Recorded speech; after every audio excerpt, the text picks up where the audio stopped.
साईं बाबा जी की पोशाक बनाने के लिए आपको सबसे पहले एक मूर्ति की ज़रूरत है। आपके घर में जो भी साईं बाबा जी की मूर्ति अवेलेबल है उसे ले लीजिए। उसके साथ ही आपको चाहिए कैंची, टेप, चॉक, जिस भी मटेरियल से आप उनकी पोशाक बनाना चाहते हैं वो मटेरियल और लेस।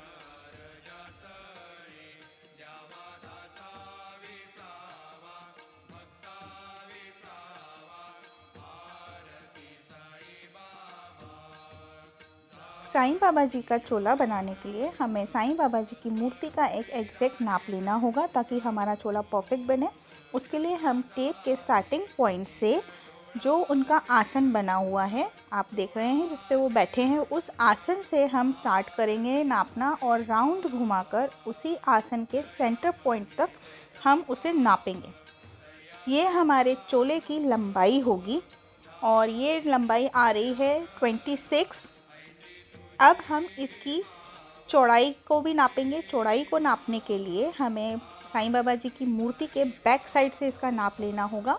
बैक साइड में हम जहाँ पे इनकी टोपी बंधी हुई है वहाँ से हम नापना स्टार्ट करेंगे कि हमें कितनी चौड़ाई इसकी रखनी है। मुझे 9 चाहिए क्योंकि मेरे आसन का सेंटर पॉइंट 9 है, पर मैं 9.5 लूँगी ताकि जब मैं उसे फोल्ड करूँगी सिलने के लिए तो वो एग्जैक्ट 9 मेरा आ जाएगा। अब हमें साईं बाबा जी के चोले के साथ में उनकी टोपी भी बनानी है, तो हम उनकी टोपी का साइज़ लेंगे। उसके लिए हम उनके सर को राउंड में नापेंगे और नीचे तक, थोड़ा हम नीचे तक लेके जाएंगे नापने के लिए ताकि हमें सही नाप मिल सके, लंबाई उसकी मिल सके हमें, क्योंकि वो बांधने के लिए भी हमें चाहिए उसमें। तो मैंने उसको इतना लंबा रखा है कि 13 उसका नाप आ रहा है बहुत अच्छे से। अब हम मटेरियल लेंगे और जो हमने नाप लिए थे हमारे साईं बाबा जी की मूर्ति के, उस नाप से हम मार्किंग करके इसकी कटिंग करेंगे। हमारी चौड़ाई थी 9.5, 9.5 पे हम मार्क कर लेंगे।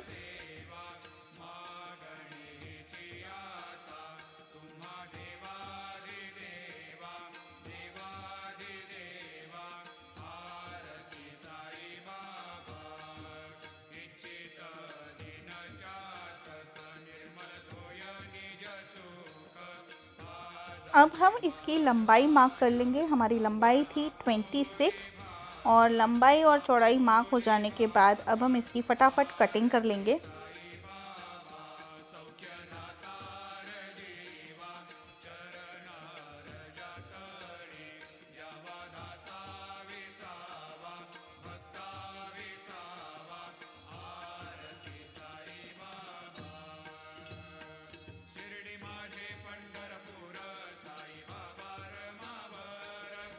चोले की कटिंग के बाद हमने मार्किंग कर ली है। जो हमने टोपी की मार्किंग ली थी, जो हमारी टोपी की मार्किंग थी 13 और मैंने इसकी चौड़ाई ली है 6। ये अंदाज से लिया है मैंने और अब मैं इसकी भी कटिंग कर लूँगी।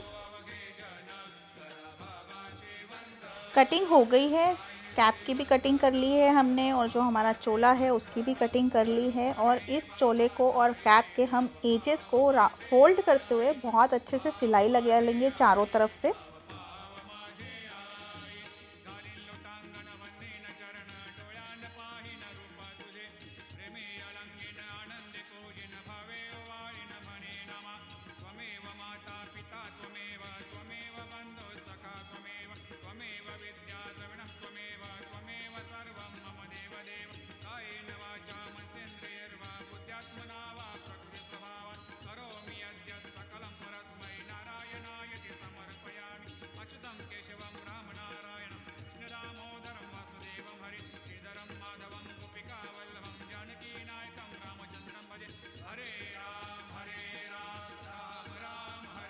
हमने चोले की और कैप के दो सारे एजेस को बहुत अच्छे से सिल लिया है। इसके बाद में अब हमारे पास जो लेस रखी थी उस लेस को हम हमारे चोले पे चारों तरफ बहुत अच्छे से स्टिच कर लेंगे सिलाई मशीन की हेल्प से।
चोले के बाद अब हम कैप के ऊपर लेस लगाएंगे। कैप के ऊपर हम एक पतली लेस लगाएंगे, बहुत ज़्यादा चौड़ी लेस नहीं लगाएंगे। और लेस को इस तरीके से लगाएंगे कि हम उसको थोड़ा आगे की तरफ छोड़ते हुए उसको हमारे कैप के ऊपर स्टिच कर देंगे, सिर्फ वन साइड।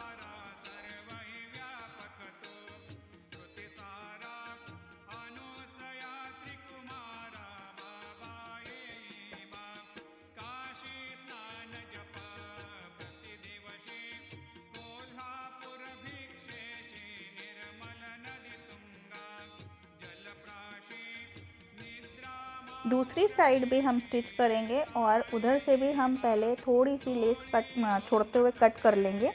ये हमें बांधने के काम आएगी कैप को। अब हमारा चोला और कैप दोनों बन के रेडी है। हम साईं बाबा जी को पहना के उसको अच्छे से देख लेंगे कि हमारा सही से स्टिच हुआ है कि नहीं हुआ है। ये देखिए, मैंने चोले को पहना दिया है साईं बाबा जी को और इसे मैं सेफ्टी पिन की हेल्प से सिक्योर कर लूँगी। ये देखिए, परफेक्ट आया है मेरा साईं बाबा जी का चोला, बिल्कुल सही आया है। उनको इस तरीके से नाप लेके आप बहुत इजीली अपने घर में बना सकते हैं। और कैप भी मैं पहना के देख लूँगी, है ना कितना इजी, घर बैठे ही साईं बाबा जी का चोला बनाना। आप ऐसे ही बहुत सारे कलर्स में साईं बाबा जी का चोला घर बैठे आसानी से बना सकते हैं और बहुत खूबसूरत भी दिखता है। मेरा आज का ये वीडियो आपको कैसा लगा मुझे कमेंट सेक्शन में बताना बिल्कुल ना भूलें। और मेरे इस वीडियो को ज़्यादा से ज़्यादा अपने फ्रेंड्स और फैमिली के साथ में शेयर करें, सब्सक्राइब करें और लाइक करें। Thank you so much.